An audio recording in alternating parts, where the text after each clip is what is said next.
minum kopi. Nah, di kopi tersebut pasti ada bawahannya tuh, tapi ini enggak, karena sudah tersaring atau melalui proses filtrasi.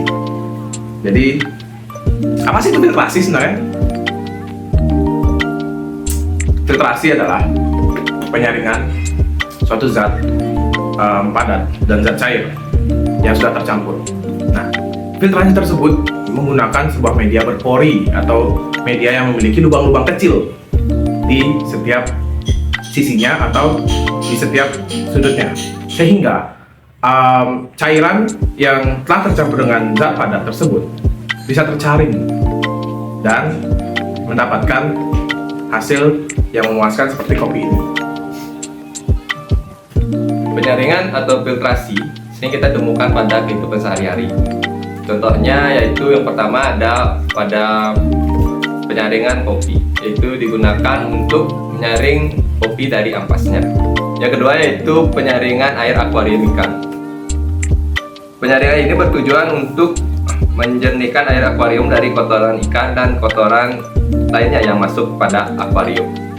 Yang selanjutnya yaitu pemisahan santan dari parutan kelapa.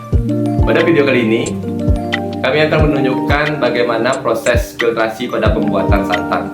Jadi bagaimana prosesnya? Simak video ini sampai habis.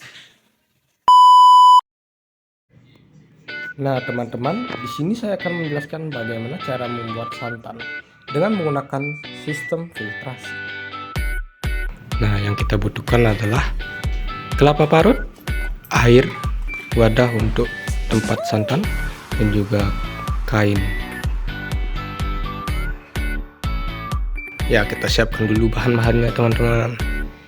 Di sini saya siapkan 2 wadah, satu tempat untuk parutan kelapa yang akan dicampur dengan air nanti.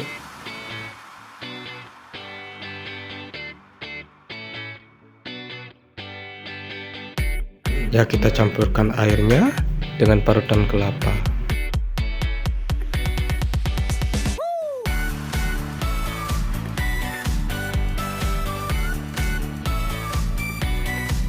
Kita campur aduk parutan kelapa dengan air, dan setelah semua terendam, kita siapkan kain, kita taruh dalam wadah, lalu kita tuangkan parutan kelapa ke dalam kain.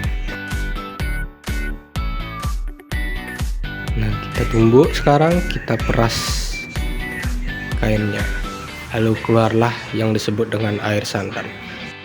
Nah, disinilah terjadi proses filtrasi, di mana kita memisahkan antara air dan parutan kelapa, sehingga yang dihasilkan adalah air santan. Nah, dalam kasus ini, dalam video yang dijelaskan, tidak hanya memisahkan zat padat dari zat cair atau gas, namun menetapkan atau membiarkan esensi dari zat padat itu tetap berada dalam bentuk zat yang berbeda. Contohnya seperti air santan. Jadi air santan masih memiliki esensi kelapa atau aroma, atau bisa kita bilang aroma kelapa yang khas. Itu juga dengan kopi. Kopi yang sebelumnya dari bubuk masih tetap terasa kopinya ketika sudah menjadi zat cair. Oke, jadi filtrasi adalah proses pemisahan zat padat dari zat cair atau gas menggunakan media filter atau media penyaring, atau pemisahan zat padat yang dengan partikel besar menjadi zat padat dengan partikel yang lebih kecil. Nah, sekian dari pemaparan terkait dengan sistem filtrasi yang kami sampaikan. Bila ada yang ingin berpendapat atau berkomentar, kami persilahkan. Atau mungkin ada yang ingin memberikan contoh lain terkait dengan sistem filtrasi, dipersilahkan. Sekian dari kami. Peace out.